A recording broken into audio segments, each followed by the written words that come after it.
If any of y'all need some saddle hunting gear, Latitude Outdoors is running a 4th of July sale right now. A lot of stuff on 20% off. Can't beat that. A lot of cool stuff coming down the line from Latitude. So visit Latitude Outdoors and save you some money right now with their 4th of July sale.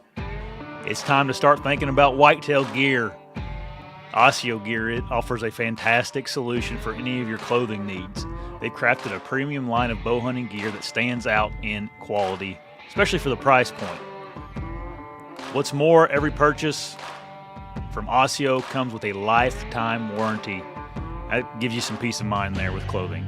With their unique camo pattern and great technology in their garments, ASIO ensures you'll stay comfortable in the stand or in the saddle or whatever you're using. And here's the kicker. ASIO is offering a special deal to listeners. If you use the code ECHO15 at checkout, you can get 15% off your purchase of anything on the ASIO's website. So visit ASIOgear.com today to explore the selection of premium hunting clothing that they have over there. And finally, the original sponsor of this podcast, Stealth Outdoors. Makers of the greatest silencing tape on this side of Mars. And good news coming from Stealth Outdoors. Lou's offering everybody that listens to the show 10% off using the code BTE10. So go to stealthoutdoors.com. Make sure you get your silencing tape. Get you a shirt from Lou. Go over there and support Lou. He's a great guy with a great product. Visit stealthoutdoors.com. All my partners are in the description of this podcast. Go check them out. What up? Howdy. What up? How's everybody doing? We're good over here. Trying to stay cool from this heat. How was your 4th? It's good. Stayed, let me see, what did we do? We went over to mine's house. Have you ever had those crumble cookies yet? I think I told you. Crumble cookies? No, they're ridiculous, dude. I don't think so. They're not on the carnivore diet for sure. I try not to eat a lot of cookies. Yeah, or you would eat a lot of these. So they had a pretty good menu this week. They changed menus every week. And our friend's birthday was the other day, so I went and got like $120 worth of crumble cookies and a strawberry shortcake cake they make. But they make cookies. Is this like a Domino's thing or something again? They're getting pretty big company. There's like 5 of them here in Memphis, and no, they just do cookies, man. They make like custom cookies every week, and they have a menu and beard seasoning cookies. Yeah, Zeke knows what I'm talking about, or James knows what I'm talking about. Yeah, they're good though. They had like a strawberry shortcake cookie. The cornbread cookie is ridiculous. It's so good. And then we see they had a s'mores cookie this week, birthday cookie for America for the 4th of July. And what was the other one they had that was so good? I can't even remember. They had chocolate chip cookie. They have those every week. They're really good. And they had another cookie. I can't think of it, but they're really good. They change them every week. They have a new one on the menu every week. So best one I've had so far is a cornbread cookie. It's really good. It's really good. As weird as it sounds, being a cornbread cookie is really good. So yeah, that's funny. Yeah, we did that and just kind of hung out, and then we stayed around the house. It was beautiful yesterday. When was it? Saturday here? Yeah. It's probably Good Friday there. You get the weather, it seems like, before we do. So it was really nice. Yeah. Really, really pretty. So that's all we did. I saw what you did via being tagged in. I didn't. I don't get on Facebook. I don't mess with Facebook that often, and just when I get on there to post a show or something, and today Patrick's like, "Look like you had a good time at the lake." I'm like, yeah. I'm like, "What do you know about the lake?" Yeah. Oh yeah, all those pictures of him fishing with little kids. And yeah, I know. I had a fish. I was like, man, I got on Facebook. I'm like, oh, huh. Yeah. I was like, yep, you're on there, dude. You're a star. No, it's not a big deal. I just was thrown off because I hadn't paid attention, I guess. I know. No, we had a good time. We go up there my in-laws live on a lake house. They have a little small one, and then us and our my sister-in-law Sam and Jared, we rent an Airbnb that's pretty close to their house, and just stay there and do the 4th of July on the lake up there. They got real nice fireworks and whatnot over the lake. Oh yeah, what lake was it y'all were at? It's a Barbie chain of lakes up in northern Indiana. Okay. Around Warsaw, Indiana. Okay.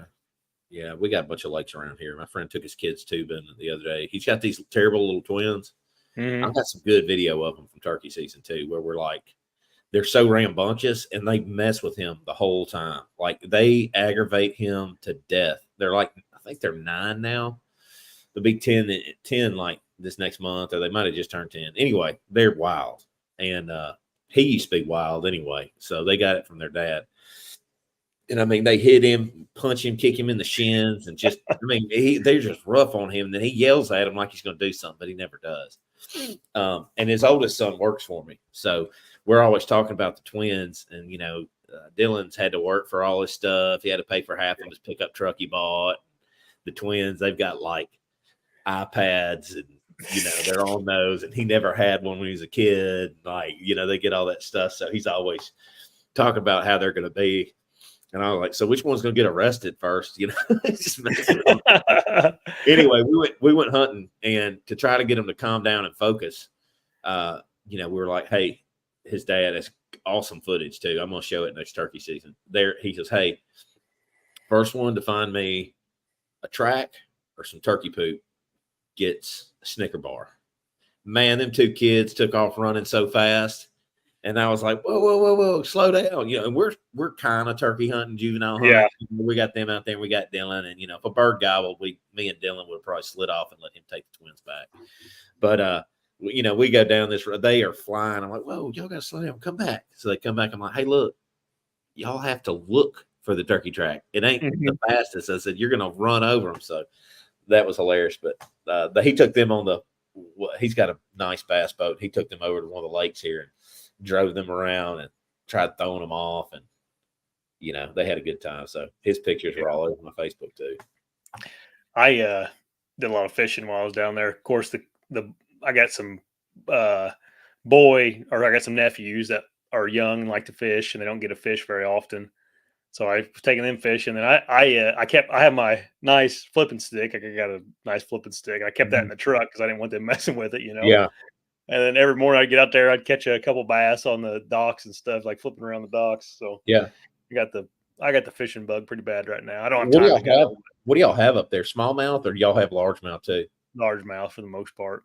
Really? Okay. Yeah. I wonder how far up you go before you get into smallmouth, like a lot. Yeah, I mean, we have smallmouth in our rivers. Okay. But not in our lakes. I think you get up into the northern, like far up north, up close to Michigan, then you can start getting more smallmouth. But I'm going to Michigan next weekend, probably do some fishing up there. So what are you doing up there? Just a little family vacation, just a little getaway. Okay. We're going to go up there and meet up with Dave from Razor Broadheads and hang out with him for a few days and his family. So I'm looking forward to that. We've got a big lake here, Pickwick, and there's big smallmouth all in Pickwick. That's Kentucky Lake, Pickwick, all that's the same thing, and there's big smallmouth in that lake, I've never caught a smallmouth. I've always caught those Kentucky bass. They're really fun. They don't, they fight like crazy. And, I used to have a place right down the road here on the Wolf River that I could fish, and we tear them up in there. Not big. They fight. It's crazy. Like fishing was such a big part of my life when I was younger, but like, I just didn't, you can only do so much when you get kids, and, fishing has gotten, it's expensive to do too. But I don't know. Huck seems to like fishing a lot, and I could see us getting back into it. I would love to do like father-son bass tournaments with him or Hayes. Oh yeah, that'd be the best. I think much fun. Yeah, that would be fun. You never know, man. Some of these kids get scholarships, fishing scholarships. Yeah, that's a big thing now around here. I mean, big, not like football or something, but that we have a high school team, a high school fishing team now. Yeah. Some of the kids, I know some of the kids that were on it. I used to fish with their dads whenever I was, I used to fish bass tournaments all the time when I was younger. Yeah. But I don't know. We're thinking about getting a boat. I've talked to you about that a little bit. Yeah. Yeah. I had a friend of mine. He's been fishing with his 2 boys. He's got 2 twins. And Jonathan, my trapper friend.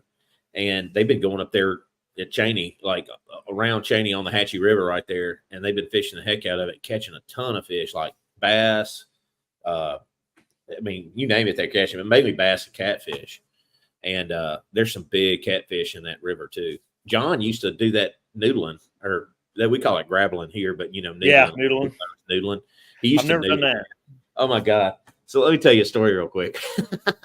So he and I go out on the Mississippi River one day, and he calls me like, "Hey man, I need your help." I was like, "Okay, what's up?" He goes, "I got to put this box. The water's real low, and I can sink this box." And I said, "Okay," for noodling, right? And I was like, "Okay." So he built this big box. He was really heavy duty into it, like obsessed with it for a long time. And he built this big box for catfish to go in. So we go out and we go in a lake off the Mississippi River, McKellar Lake. And he's got this breathing apparatus with 30 foot of hose. Yes, man. Yeah.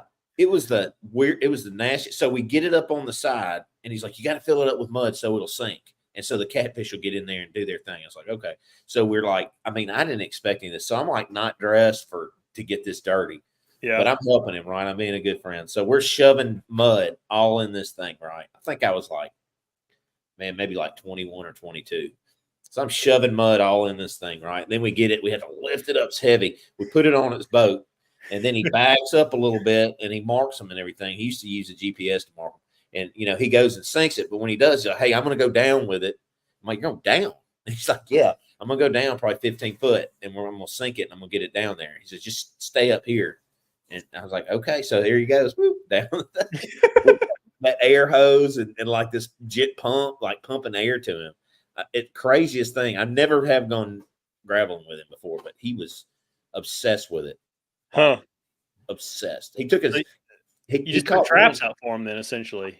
Yeah. Like you put those catfish boxes or barrels out, and you cut a hole in them, and what they do is they go up in there, and they'll eat anything that comes out. I'm like, "Aren't you scared of a snake?" Or, I mean, a turtle could go in there. I mean, a snapping turtle would probably be the thing I wouldn't want to mess with. But yeah, no, man, he's like, "No, you just reach up in there when you feel them, put your foot in to close the hole up so they won't get out.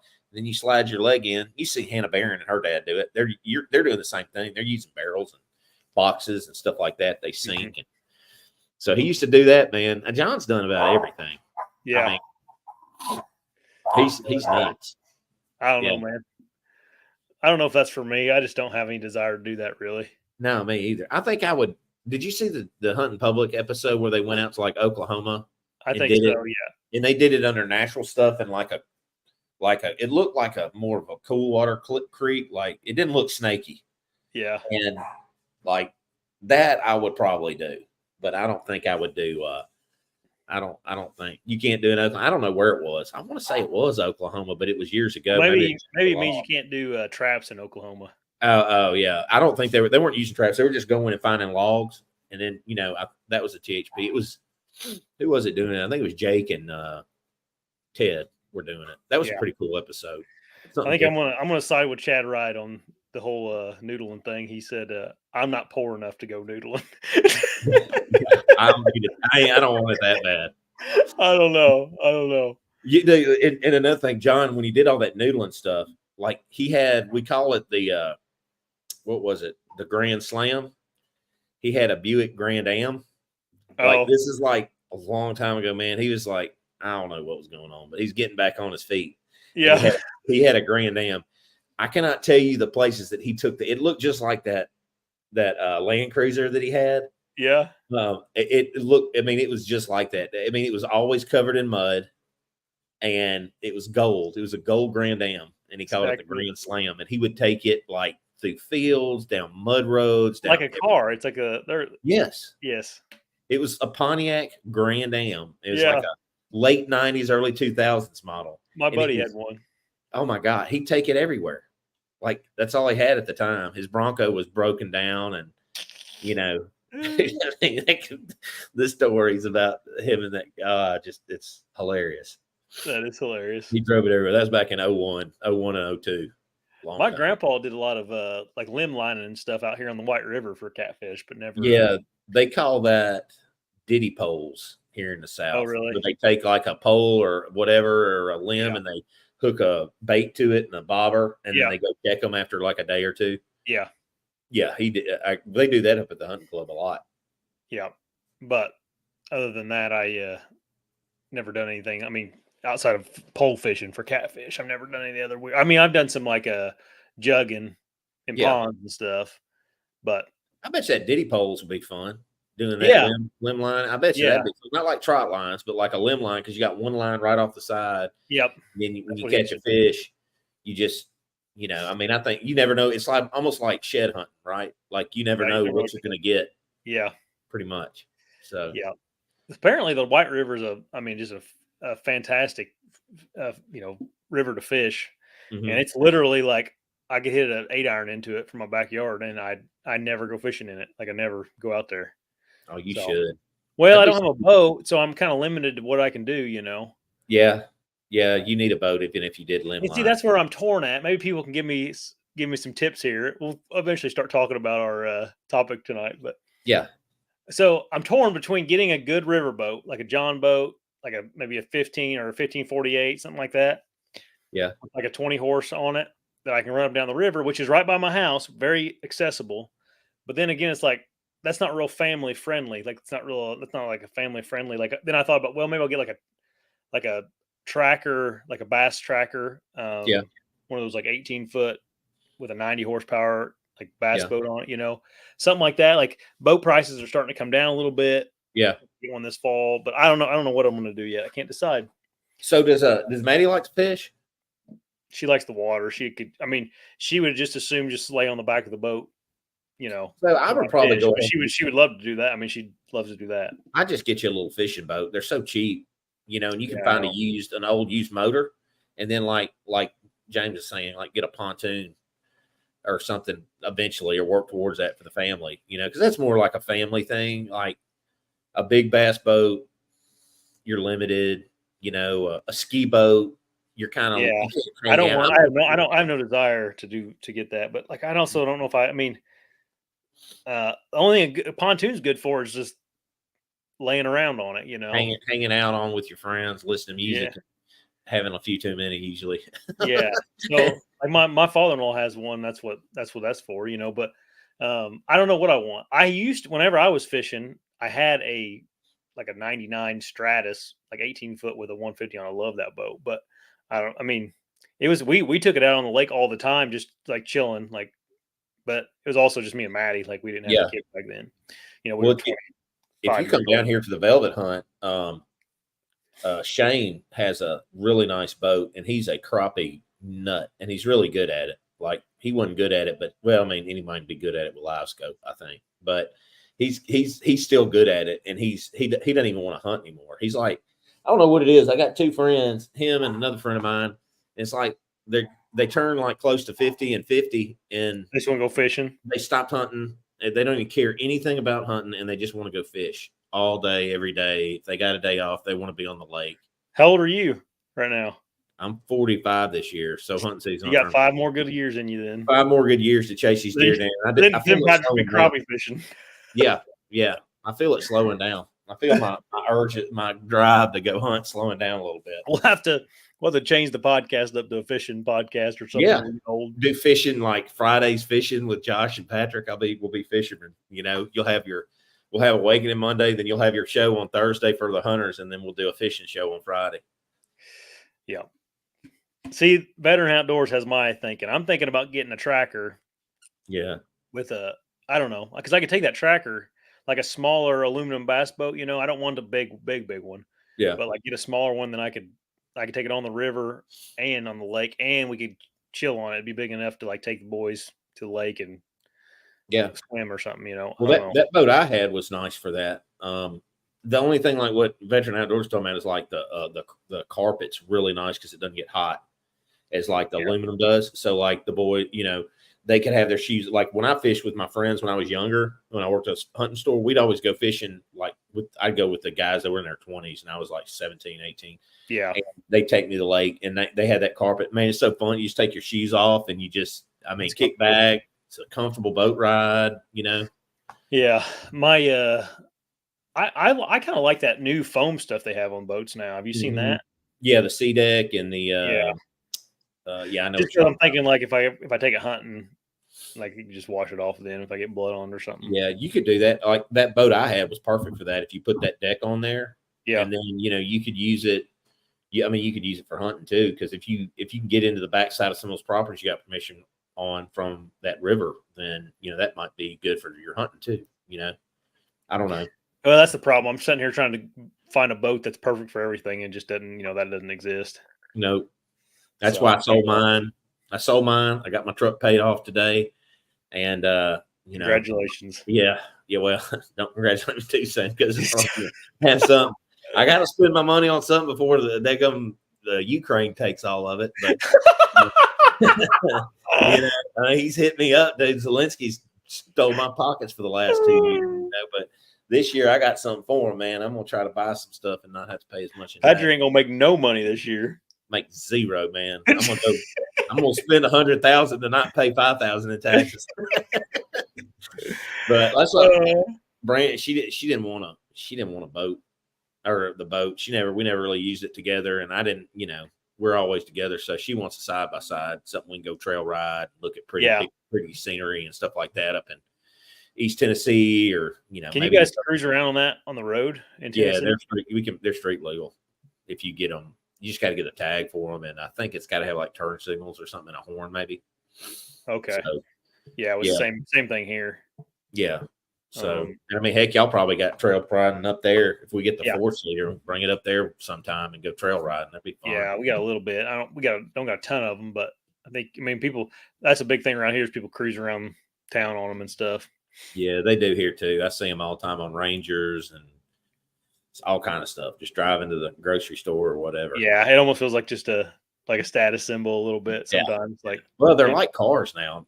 But it's like James says, he's buying older Jeep. You can buy a Jeep. Heck, you can buy a new Jeep for what some of these side by sides cost. Oh yeah, man, you're talking $30,000+ for some of these. The one that we're looking at, because she likes air conditioning, it's like 30, 32. So I had one that was air conditioning, and I just never used it. I always felt it was too much, but she didn't really care to go ride them. But now we got friends that ride, and she's like, well, I wish we had one. I'm like, okay, well maybe I'll go buy another one. Yeah, if I get a kickback. You would use them. Yeah, you can use that for your business too, right? Yeah, I can write it off. That boat was doing nothing for me for tax purposes. So that's another thing. I was like, well, I need something that I can, because my stuff, my equipment is starting to get older. And I don't want to buy new stuff just to, for taxes, and my equipment runs fine. So you start losing, your deduction starts getting smaller from the way my tax lady said, the longer you have it. So I need more deductions. Yeah. So probably going to buy some stuff. Yeah. Yeah. My friend, he said Mopar. My friend had a 68 Charger, man. That thing was awesome when I was a kid. Put your logo on it. He had a 440 in it, 14 gears. It's pretty nice. My buddy and his dad had a, what was it? I'll think of it here in a minute. But him and his dad they both fixed one up. They're nice too. Dang it. It had a 440 in it. He blew up the original engine, which was a 383, and he put a 440. He said he had a, not 383, he had a 318 or whatever, maybe a 360. Those are all Mopar engines, I'm pretty sure. And I think it was a 360, and then he ended up with the 440 in it, and I don't know, he did all kinds of stuff. It was black, looked just like the car in Blade, the movie Blade. It was flat black, black seats. It was nice, man. Yeah, it was a nice ride. I just texted my buddy and see what it was. I can't remember because I always liked the Barracudas. You remember the Dodge Barracudas? Mm-hmm. Or was Plymouth Barracuda? Yeah, there's a Dodge Charger, Plymouth Barracuda. I feel like it was a Ford. Huh? Oh yeah, they're Torinos, 2 Torinos. Ford Torino. 70 Dart, man, those are cool too. Isn't it crazy though that these cars nowadays, like I'm looking at trucks and stuff, because I mean I'm like, I always look, I gotta be buying or thinking about buying something, and I don't need to. But it's crazy what these trucks are pushing for horsepower now, just out of the factory. It's like nuts. Like I remember like what he's talking about, James is talking about, like that horsepower like was insane back when I was a kid in like the early 90s, that he was getting out of that 440, and it's like it's nothing now compared to what the cars are getting stock. It's sick. Yeah. You can get that out of a daggum, well, not quite, but not the horsepower, but you can get close to that out of a 3.5 liter with the turbos on it now. You're getting up there. Yeah. Speaking of that, we were driving home the other day, and one of them Cyber trucks drove by me. Oh yeah, I saw one today or last week. They're weird looking. I don't like them at all. Ugly. Status thing, just like what you said. Yeah. I don't see how practical the bed would be. I mean, I know it like rolls up, but it just seems awkward. Maybe it's, I'm sure it's practical just knowing the designer, but it just seems like it wouldn't be great for, I don't know. I mean, they're pretty cool. They can they self-raise, like you can raise them up like a lot. The suspension will raise up like a ton. But yeah, I don't know. I've seen some on market for sale. Me too. Like pretty quick. Yeah. Like 130 grand. Yeah. I think they must have had to put money down to order one, and then got it. And was like, I don't want this freaking thing. And then or wasn't what they expected, or I'm going back to a pickup truck. Like those Ford Lightnings. That's the biggest waste of money I could ever see. $90,000 for a freaking electric truck that you can't do anything but drive. Yeah. Like you can't tow, you can't haul. I mean, you can for like 50 miles, but so impractical. Yeah, I think the truck market has a lot to be desired. I mean, I think it has to go a long way before there seems to be useful. But at least for the price, it's insane how much you got to pay for them. Well, trucks have a certain use. I mean, I'm looking at all these new trucks and like, God, the prices are just, I mean, for a Lariat F-250 with the 6.7, it's 90 grand. I've got an XLT 18 and I paid 40 grand for it. That was used. God. I mean, there's 75 or 80 used with the mileage that I had. It's like, just, I don't know. But they're dropping the prices. These trucks are dropping like they are. Everything's coming down right now. Thank God. Yeah. Man, if it wasn't for Biden, we'd be paying high prices for trucks right now. Thank you, Joe. You did it, Joe. You did it. You answered every question, Joe. That might be a good transition to our topic tonight. Yeah. Answered every question. Yeah. So we were talking. The title is "We Are Doomed," and it's just we want to talk a little bit about how Jesus is in control, and specifically the Bible. In the Bible here, I was looking at Mark chapter 4, and chapter 4 is a really good read for anybody that wants to just read something quick in the Bible, like read it tomorrow morning or something. But it's there's a lot of parables in chapter 4. I'm not going to go over the parables, but you're talking about the parable of the seeds growing on the rocks and in the thorns, and then on fertile soil. That parable, the parable of the mustard seed, how it's the smallest seed can produce some of the biggest results when it comes to your faith. Even just a little bit of faith can go a long way. It's kind of that parable. So Jesus, if you can think about this, Jesus is on the he's on a boat preaching these to people on the shore, preaching these parables to everybody. And this is going on. I just imagine a crowd out in the on the beach or whatever, and he's preaching to them, and he's on this boat. And for some reason, I don't know, it didn't really say, I don't think, or unless I missed it, but they decide to go across the water on the boat. And while they're going across the water, a windstorm blows up, and everybody on the boats feel like they're getting ready to die. Right? There's like water coming in. Peter and his brother and some other fishermen, right? Yeah. Wasn't it Peter? Because he was the fisherman, right? I think you're thinking of the when he tells them to cast. Walk on water. Well, I think you're talking about when he talks about casting them on the other side of the boat whenever they're not fishing. Yeah, but Peter got out on the water with him. That's the cheat code. That was the live scope back in the day. Was Jesus being on your boat with you? yeah. If you had Jesus, you couldn't go wrong. Oh yeah, man. He just tell you right where they were at. Yeah. Throw your net here. Yes, sir. Anyway, It's irrelevant who's on the boat, but it's I don't remember them specifically saying who was on the boat. But anyways, there was a bunch of people on the boat, and there was many boats in the water, and God. the storm blows up, and it's flooding the boats, and they're getting ready to die. Is what they feel like.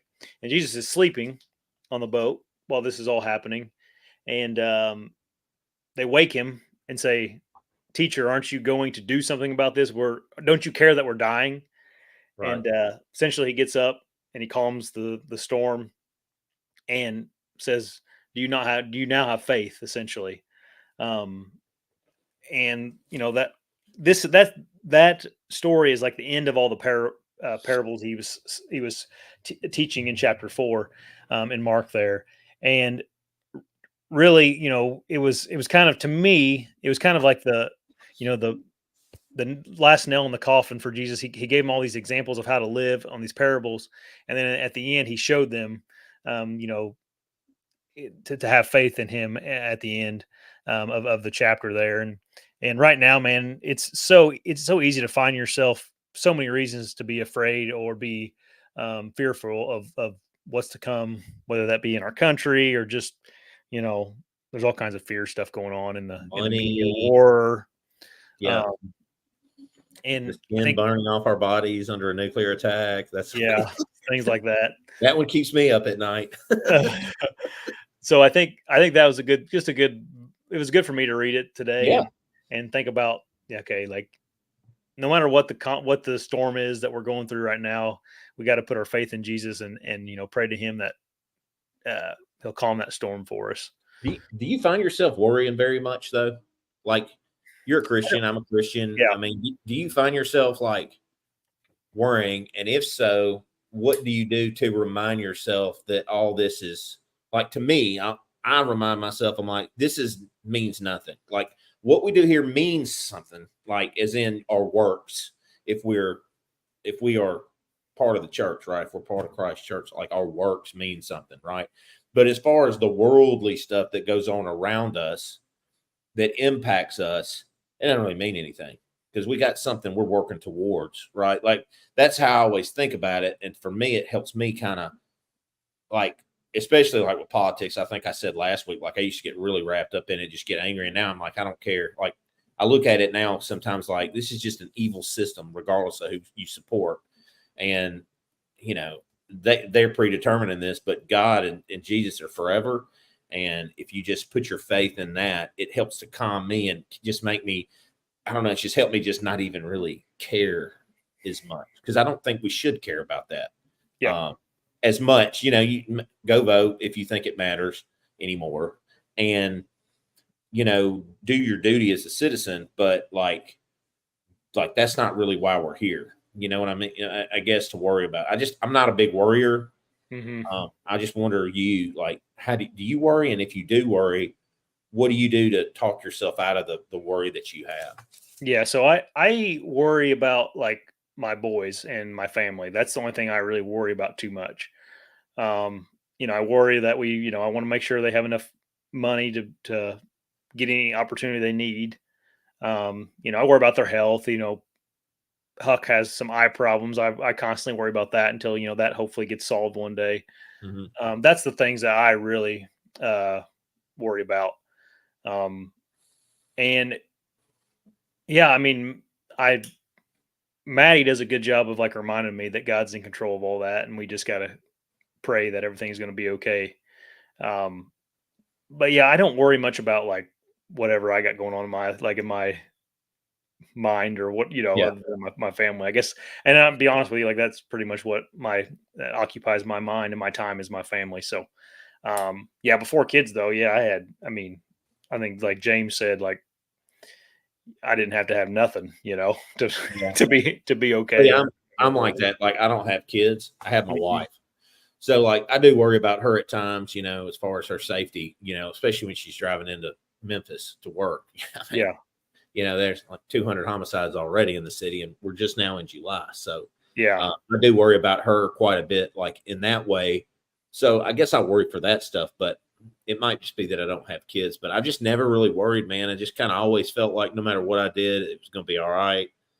I, I don't know if that's because my mom died when I was really young and I've been in survival mode kind of most of my life until pretty much recently, last 10 years since I got married, my own home. But I just wondered, because I know Brandy, I think you and I talked with Brandy, and I think y'all are, I don't know if Maddie's less of a worrier than you are, but Brandy's more of a worrier than I am, if that makes sense. And it kind of helps to even us out, being that she worries and I don't, I guess. Yeah. Maybe. But she's got a son. So, she just doesn't. It's totally different when you, like James said, when you're responsible for somebody else, another person's life and well-being. I'm sure there's a lot more to worry about. Yeah.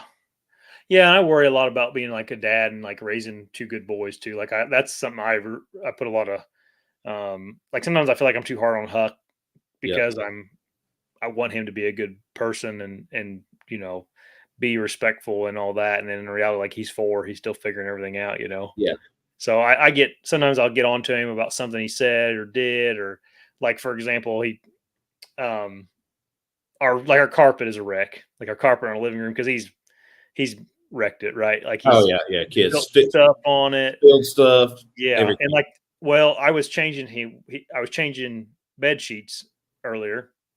Maddie was cooking dinner, and I was changing bed sheets, and he ran in there with a dang carrot and was jumping on the bed and was eating the carrot, and all the carrot was falling everywhere on our bed. Well, the carrot, carrots actually stain pretty bad. I don't know if you do that. They leave a bunch of orange residue, and I'm like, I just like lost it. I'm like, dude, this whole house is trash because this is how you act with your, like, we got to start respecting this place. This place costs hundreds of thousands of dollars. We have to, do better a job. And he's like, okay, I'm sorry. And I'm like, I wish I wouldn't have reacted that way, but that's just how I felt at the time. Yeah. So that's the stuff I worry about. I'm more worried about what's the best way of going about raising kids. It's hard, man. I think you can be too hard on them, because James just sat here and struggled with things like I'm hard on the kids. The thing is like the world is, like you said, is soft. Remember, the world is soft now. It's soft on them from the outside. They're pampered and coddled and everything is instant. And but it makes it harder for them too, right? Because like where somebody can call you or me or anyone a name, right? Or say something about, it's like, for me, especially when I was a police officer, and that helped a lot too. It's like water off a duck's back. Like, you can call me anything. I don't care. It's like, okay, whatever, but like kids these days, they get really offended because they're like taught by the world that everything is like it's bad, right? Yeah. So I think being hard on them kind of toughens them up to a point, but then also explaining why you're hard on them, and not just being hard on a kid for the sake of anger or for the sake of teaching him something. Like, when you teach, you don't just harden and just leave it at that. Like, I think a lot of people do that to their kids, or they don't do anything. Right. But I mean, I think you've got a good balance. I mean, I don't think you got anything to worry about with Huck. Yeah. I think he's a pretty good kid. Yeah, he is. He's got a lot of energy. And like, it kind of, whenever we sometimes hang out, and I'm not talking about anybody in particular, but like we'll hang out with some kids, or I'll see, some of the little friends he's made and this and that, and then we'll go and do something with them. And it's like, okay, like he's, sometimes the way they act wouldn't fly, Right. But yeah, it is crazy. The difference in parenting between, my generation and like my dad's generation. It's different, or mine. I mean, I'm a little over 10 years older, and I assume James is too. He's probably, I assume he's close to my age, or around my age, in his 40s. If not, he just looks like hell. But I love him, James. But he just looks like, maybe that big old beard. But like this new generation is just like, oh, and the parenting too. Like, honestly, like, I don't think our generation, like, it's a 50-50 deal, man. Like, either we did really good with our kids, or we did really bad with the kids. Yeah. We grew up like it was like, we had Cosby, Roseanne, like that was the way households were when your kids, like, shut the heck up, eat your food, and not all this coddling or feeling stuff. So like, that's how Gen X kind of grew up. And I think you're kind of on the tail end of that too. Plus, you grew up, you didn't grow up in the city either, so that obviously helps, because there's just a set of values that people have when you grow up rural, in rural America. Yeah, It's just, and in the church, it makes a difference too. So yeah, true. I'm with you, James. Worn out 40-year-old. I see more gray every time I get on here. I'm like, golly, man, this is really come in. I shaved it down. It still looks bad. Yeah. But yeah, navigating life, man. I just don't see how people do it without Jesus. I mean, I'll be honest. Like, there's so many good lessons, and I opened my Bible. I was just reading through some of this before we got on. I haven't read the New Testament. I've been kind of in the Old Testament, but I think I'm gonna start picking up the New Testament again and just reading it, because it's so much more. Like, man, the Old Testament's tough, Yeah. And Brandy finished Job the other day. She's been listening to it, and she was like, "Man, God was really hard on Job." I was like, "Yeah, he's a jerk back in the Old Testament, man. Like, yeah, not good. Like, he was hard on folks and people that were like good to, worshiped him." And so, thank God he sent us Christ, because, man, I thank God I'm not living under that old law. That'd been tough. Yeah. Nolan says his generation is the worst. He's 25. Yeah. Sorry, sorry, bro. Just hang around with older people. Yeah, my sister's 20. She's getting ready to be 21, so she's in your age group there. She was raised. My dad had her at like I was 13 whenever he had my youngest sister. So, he mentioned several times, because I was out of the house, when she was going through school and everything. I was gone, and I was 13 years older than her.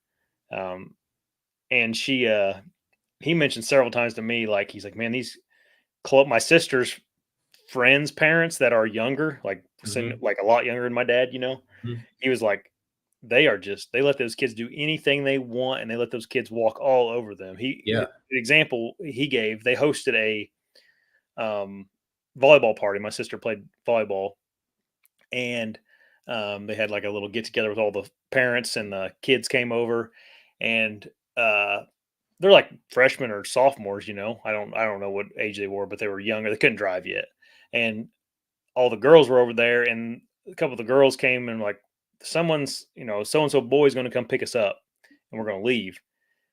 And Dad's like, no, Chloe's not leaving. Like, you're not going with some boys I don't know, and this and that, And all the other parents were like, yeah, that's probably not a good idea. Well, like, I get Dad said, like, an hour later, a truck was driving out of the driveway, and it was those boys went and picked those girls up. Yeah. And he's like, all the parents just laughed and were like, oh my, them girls, I can't believe that, they're just whatever, let them go, Yeah. And Dad's like, I guarantee my daughter, my sister, Chloe, he said, I guarantee she is not in that truck. And they're like, yeah, I bet she is. And he's like, nope. And then about that time, she like came down out of her bedroom. She was upset that she didn't get to go, but she listened to my dad, because there was consequences for not listening to him. Whereas everybody else left, and he's like, that's how it is, man. Like, I mean, I see it. Like, if you watch, I mean, social media is full of these shows where these guys like have a panel of girls and they ask them stuff, and I'm like, holy crap, these girls are so freaking lost, man. Yeah. It's got to be, it's your dad's. Like, I think a lot of this generation and yours and mine, like, there's no Bible in it. There's no God in it. I think a lot of people have kind of, washed that out, and just, they're so lost. They just don't have the dads aren't strong, and they don't teach them what a man is supposed to be and how to, present themselves in order to get a good guy, or a good, and so there's just no discipline on any end. And these kids are just running around and full of regret when they get to be older. I'm sure, maybe not. I mean, maybe we're old. Maybe I'm just old, but I definitely, this generation coming up it's got a rough road. Well, there's to have their heads on straight. Dude, there's 100 different excuses for everybody now too. Like, you hear parents now, I mean, everybody has some kind of medication they're on because their kid misbehaves, It's just like, well, maybe it's all the crap food you feed them, and they have no structure in their life, My wife, my wife's a therapist and she sees kids all the time. And like, the stories that I hear about certain kids and what they do. And like, it's she's like, it drives her crazy. Like she said it's the toughest thing she's ever had to do is diagnose and deal with kids and their problems. And it's usually because the parents are so just crazy, but I know it's tough. Yeah. You definitely gotta, bringing it back to, our podcast while we're here, you really got to follow these rules that are in this book. They definitely are. It's a roadmap for how we should treat each other and our kids. If more people just pay attention to this stuff, we'd all have a lot better, outcome. But and I do truly believe those kids probably have some kind of a problem, but I think it's due to lack of parenting for the most part, right. Yeah. And like Nolan, I think it was Nolan, forgive me if it's not, but like a lot of these kids don't have, they're splitting time anyways, because they don't have both parents, Yeah. Or they don't have a parent at all. One of their parents have left or whatever else, Yeah. I blame that on people getting away from the Bible and trying to make women, 100%. Making women equal to men. Like we are equal. And I've had this conversation. This might be rub women the wrong way a little bit, but we get our rights from God. Okay, men. Women get their rights from men.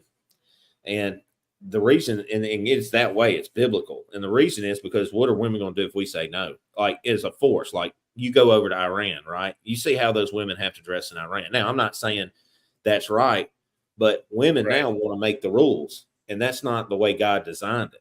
And so now that you have women all making these, trying to live as a man, I don't need a man. I'm, whatever they are thinking these days, instead of humbling themselves the way that God tells us to all humble. We're supposed to humble ourselves to God, and women are supposed to humble themselves to their man. And, we're both, we have our part. We're equal, but like, we still are the last line, right? Like my wife is not going to die for me if we're in a gunfight.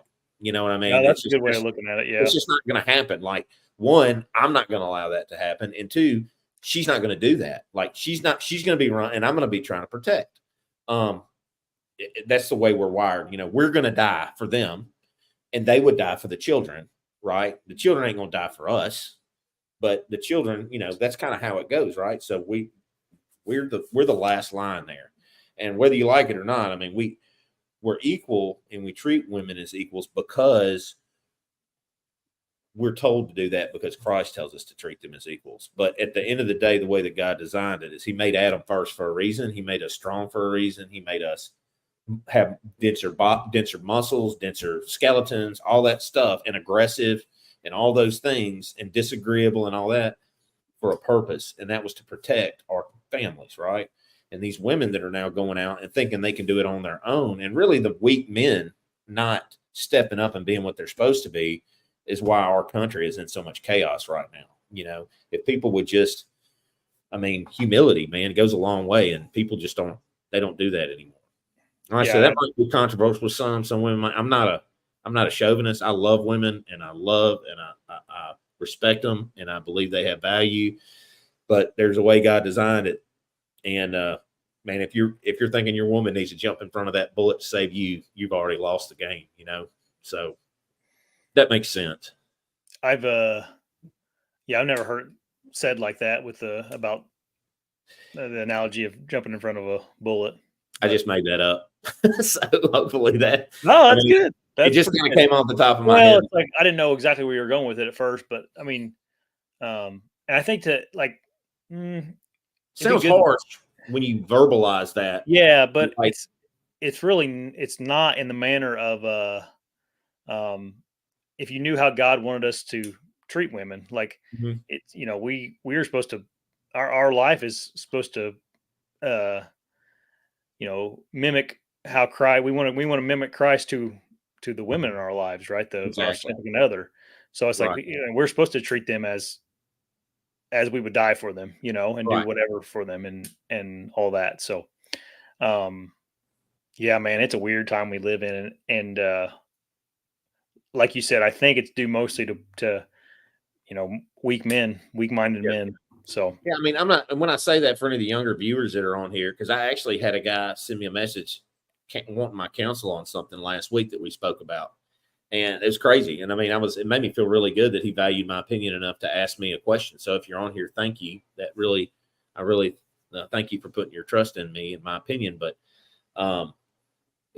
so just for anyone young, when I say weak men, a strong man doesn't really fight with his fists. A strong man doesn't disrespect, and a strong man doesn't mistreat. A strong man respects, listens, counsels, and fights for his woman. But you don't, at the end of the day, if a decision is to be made in your household, you talk amongst yourselves, but at the end of the day, if it ain't going to happen, it comes down to you. And in a relationship, in a marriage, if that's not how it works out, and I mean, we're not talking about like, hey, I want to go get a pair of shoes. No, no, you talk about it. You see if the money's in there. If the money's in there, you say, hey, let's work together so you can get this pair of shoes that you want. But right now, we don't need to work together to do that. We need to, we got other goals or whatever, and I get sidetracked. I start looking at stuff, and Brandy has to reel me in too sometimes, say, hey, we need to try to do this. But at the end of the day, you've got to be able to stand up and know that, one, they got to respect you.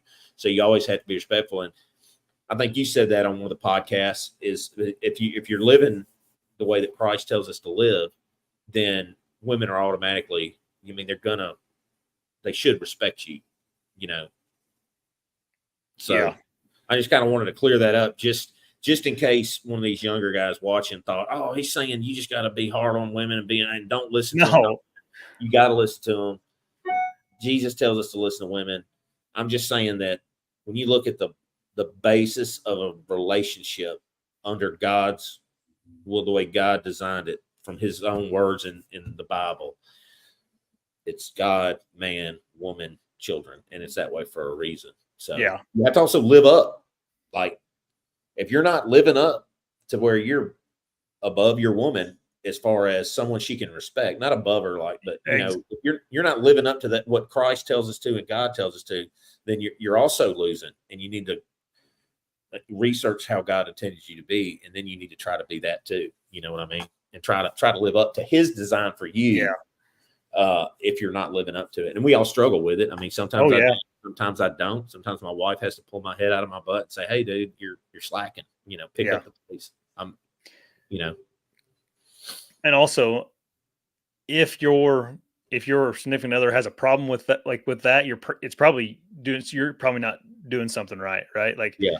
I think, if you are being a Christ-like husband to your wife, she is more than, she trusts you. Like you said, she respects you. She has all the faith in the world, and we should give them that comfort. Like, if they're not comfortable with us doing that for them, like, something's off, right? Yeah.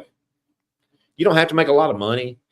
You don't have to be one of these guys that's like trying to, you see a lot of guys on social media today that make a lot of money. They're dressed in the nicest stuff. The Andrew Tates, right? I mean, he's got some good advice for young men. I mean, he does, but he also has some terrible advice. But, a majority of the stuff he says, I actually agree with. He's pretty right on with a lot of stuff. But like, if you're looking at those guys, those are the wrong guys. Like, you need to look at Christ. You need to read God's design for a marriage and for men. And then if you can match that, it's just like a natural thing that's already like when God created us, He programmed it into our DNA. And when you are acting that way, you're going to attract the kind of women that you want to marry, versus if you're not acting in a Christ-like manner. It's kind of like you lay down with the dog, you get fleas. It's kind of like that. I guess for another metaphor that I didn't make that one up. It's kind of like that. If you conduct yourself, in a Christ-like manner, then everything in your life is going to be better, of course. Yep.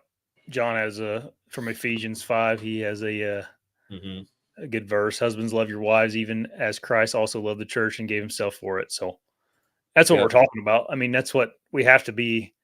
I feel like if you are in a position where you are willing to give your life for someone, you should be living, not above that person. I don't know how to say that, but like, I don't know what I'm trying to say, but like to have that that feeling of I would die for this person in a heartbeat. You know, that's something that you're doing something right if you have that feeling. Yeah. So What's crazy is I was thinking about it. I need to start doing, you know how Chad does like truck talks? I need to start doing mower talks because when I'm on the mower, I think a lot. just you yelling with the mower in the background. Yeah, like the mower's running. I got earplugs on, and I'm like, you know, Corinthians 1:12, but no, in all seriousness though, like I think about it, I was thinking about it today. I was like, I would die for my wife. If I had kids, I would die for them. Oh yeah.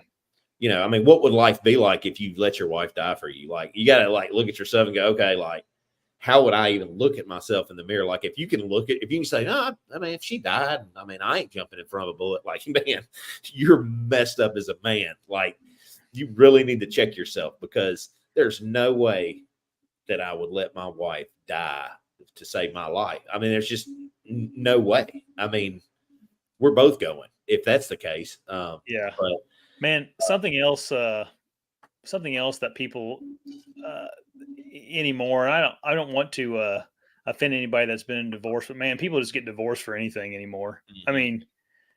I mean, just they get married. They get married for the wrong reasons too. That's a good point for sure. And they don't understand. Like, I'll tell you this: when I wasn't a Christian, right, in my 20s, I would have gotten divorced to the women that I dated. One, they weren't like me. Long term, they wouldn't have been like me. I was with them for the wrong reasons, and I didn't know what God's design for a marriage was. I dang sure didn't know how Christ wanted me to live my life. So, and I really didn't start really. I mean, it's been 2 or 3 years till I really started, like, when I read my Bible, I've been trying to really do things differently and it's just kind of like open things up and like an understanding, like, and I mean, I treat my wife totally different now than I did in the first few years of our marriage. And things are so much better too than they were. Of course, she treats me differently because of what we've done with putting our faith in Christ, and actually putting our money where our mouth is. Like, instead of saying, "Oh, I'm a Christian, I believe Jesus," like really reading and doing what we're doing here and talking about it and watching podcasts about it, things like that. Like, when you start just filling your time up with more of this, I think it just keeps you on track. That's why you and I started this podcast, because we were both talking about, like, man, and you just kind of want something to keep you accountable every week, where you're still in his presence or he's working through you or whatever. And, that's why, I mean, I was all in when you said to do this. I just, there's a way we're supposed to act. And I don't know. I just went on about that because I wanted these younger guys to kind of understand. Not that I know it all, man. I made a lot of mistakes, so I'm probably a good person to listen to about mistakes. Yeah, we all have. Yeah. So, that's part of being older too. Is just you've made more mistakes, right?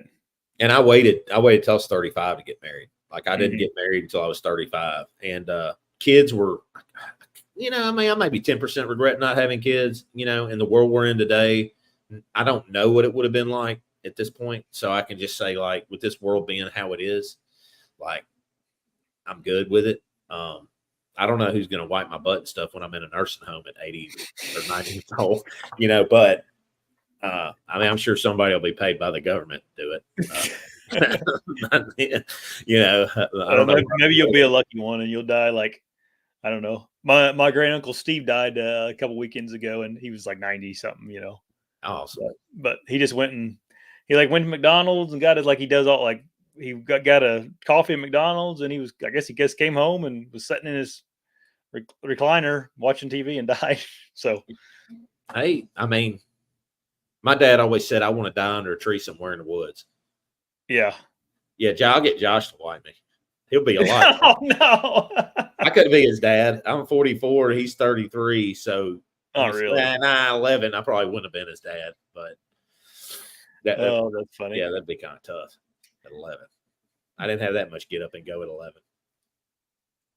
No. But, yeah, and I mean, somebody was, I think it was John, put up here about Jesus dying for our sins too. Like, I mean, that's another reason. Like, you look at the ultimate example of how to be. God sent a man to show that ultimate example. He didn't send a woman, and there's a reason why he didn't send a woman. He sent a man to be that ultimate example for man. not men, but man, all of us, women and men, right? So like that should tell you, like, if you're a guy that wants to bounce, marriages get rough. I don't know everybody's situation. You were talking about the divorce thing. I said, a lot of people get married and they don't know what a marriage is. Like, they do it because they have all these feelings, but I mean, it's a lifelong commitment, and you better be ready to do it for life with whoever you're with. And, you got to think about it. Like, I mean, everything, if you relate it to what Jesus did for us, whatever you're going through is pretty minuscule. You know what I mean? Yeah. 100%. 11. I could have had 3 kids. Well, that's funny. Anyways, I guess put a bow on this. And I don't want people, man, that the whole, me and Patrick are going to do a show eventually on how to treat your wife or your significant other. And we just got to think about it some more, right? Oh, we got to do it closer to deer season too, because I think that kind of plays into it. Because a lot of, our viewers are hunters, and they look at, like, there's a lot of guys that probably, that's a rough time. It was always a rough time for me and my wife, because I just put it above everything, even above God, for a long time. And when I stopped doing that, things got a lot better in my marriage and in my life.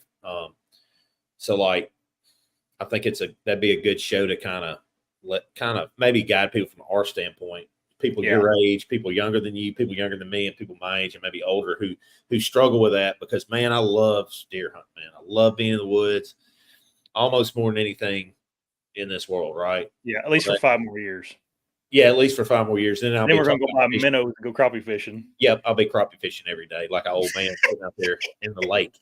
I don't know. What I do for a living spoils me from wanting to be out in the heat. Yeah. He actually invited me to go the other day when it was like 105-degree heat index. And I was like, dude, no. Like, I'll be gone by 11. I was like, yeah, but by 9, it's a heat warning. I'm not going. But yeah, I mean, you just got to prioritize, man. And God comes first, and then your wife needs to come second, and your family, and then your hunting can come third. And, if you're doing everything right for your wife and your family, they should not give you any grief about spending your own time doing what you love to do too, out in nature. So, it kind of goes both ways. And I know you and Maddie did a little podcast about it a couple of years ago. Yeah. One time, and it was pretty good. My wife watched it, and it's crazy. My wife was like, women will like to watch, so bring your wives when we do that, and maybe we'll announce it the week before so you can get them to sit down with you. And you might not want them to, because they might give you a whole bunch of crazy looks. And I told you so. It was like I got when Brandy watched Josh talk about it with Maddie one time. But there you go. I think it's a good thing to do. We'll do it. We've talked about including our wives in on it. They'll probably Brandy will just gripe about me and laugh about things I do, and Maddie will probably brag on you and laugh about things. No, I don't think so.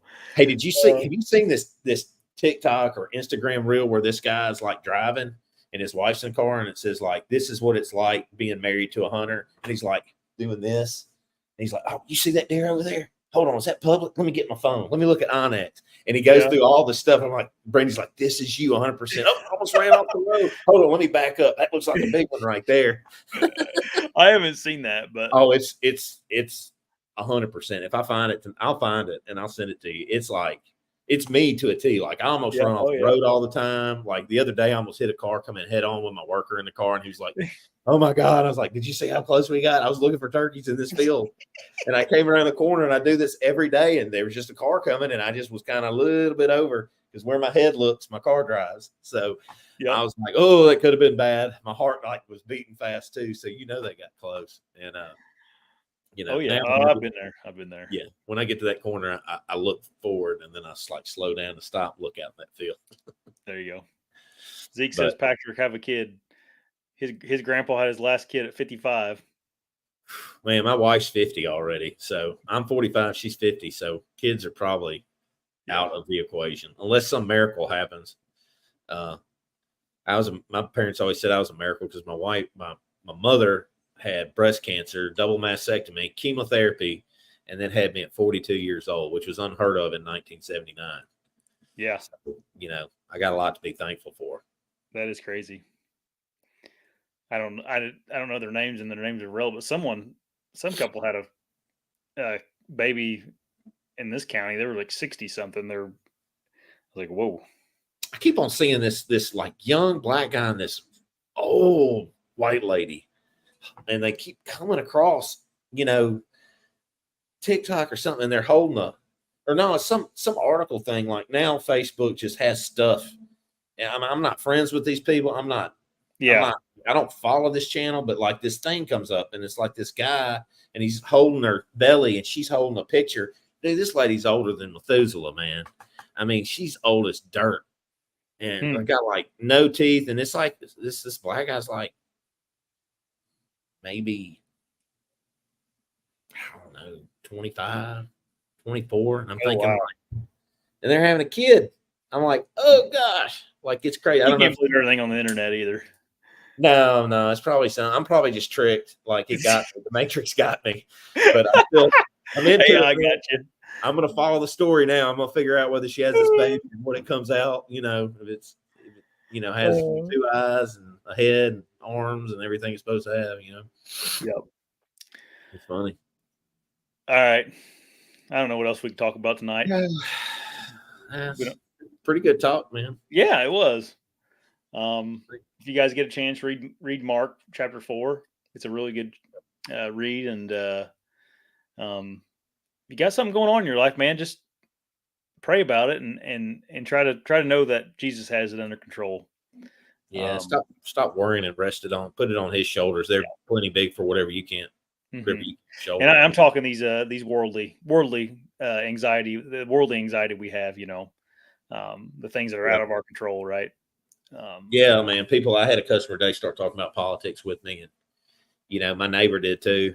And I was over there, and I always razz him. He's an older guy, and I guess the older generation just really like it makes mid-70s. I guess they just watch the news, and of course, news is nothing but lies nowadays. Like it's total propaganda. With either side of the uniparty is getting their propaganda on their news. They pay for these people, and they do their bidding, right?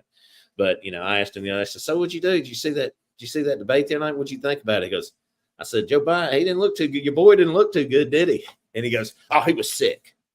Yeah, I've heard that one. He said, yeah, he had a cold. I went, dude, he's been like that. And he was like, no, man. He says, better than Trump. I was like, well, I mean, I'm not going to try to defend Trump either.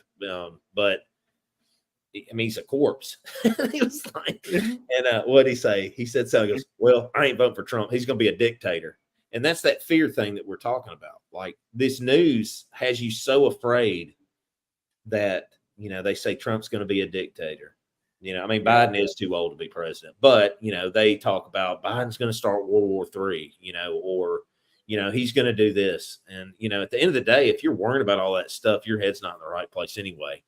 So, I mean, that was kind of a good example. And then a lady I talked to today, she said the same, like parroted the same phrase, like, well, Trump, I'm scared of him. He's going to be a dictator. I'm like, our country's set up to not have a dictator. Yeah. Like, he can't just take over Congress, the Senate. Like, there's a lot of men and women in those two chambers, not to mention the Supreme Court. And people don't understand the system that we have in place in the government, you know, the 3 parts of the government. It's like, it's all designed so that stuff doesn't happen now. Yeah. I mean, if Trump would get back into office, like half of those people in there hate him, so they're not going to let him like take over anyway. So it's, did you see Chad talk about our presidents installed or elected? Yeah. Really good. And it makes sense. And honestly, I heard that and I say, you know, both, they're going to install Trump. I'm just going to tell you right now, he's going to win 100%. They're done with Biden. The media's turned on him. Their whole establishment, he ain't going anywhere. And they're going to get him in there, which is fine. You know, he's not part of that system, but they're going to put him in there. I think they're going to let him be our president one way or the other. I say let him because I'm one of those people that believe that last election wasn't on the up and up, but but like, if you're worrying about that, like these people aren't going to make that much of a difference in your life. Like they're going to make some difference at the grocery store and the gas pump. I mean, that's where I'm seeing it. God forbid they send us to war, but those are things you should probably pray heavy on is for the president to handle things in the right way, regardless of who it is. Yeah. I struggle with that because I dislike the current administration, but I should still, you should still do it. I'm being a hypocrite, but yeah, Chad had a video about that today about if we should pray for President Biden. I'll have to watch that one. I hadn't watched that one yet. I did watch the one the other day about the election stall. Man, I like him, man. He's got a lot of cool, really good views on stuff that makes sense. And you just can't trust anything you see or hear in this country on the news. And I like Nolan said, like, I trust 100%. And James, like, I trust those guys more than I trust the media. Yeah. They're not blind people that have an agenda. Like, I mean, I'm sure they have somewhat of an agenda, but not like I see what I see with my eyes, right? And I know where my bank account was at. I know what I spent on groceries 4 years ago and what I spent at the gas pump. And it ain't the same. So I pray for those things, but God said he will provide, or Jesus said, what is it he said, James? What he said, James? What did Jesus say about the birds? Or James, what did he say? He'll probably know it off the top of his head. But, basically he said in the Bible verse, the birds, they don't worry about their food, that we shouldn't worry either. And somebody put up there earlier that, what is it? Don't worry about today's problems or tomorrow's problems because today has plenty of its own. So there's all kind of stuff in the New Testament that you can find to help you with if you're worrying about stuff. Yeah. No, that video Chad said about praying for President Biden is like, make sure you're praying for the right thing. Like, he's, people praying that he's going to be healthy or pray that he gets healthy and all this. He's like, yeah, that ain't happening. He's old.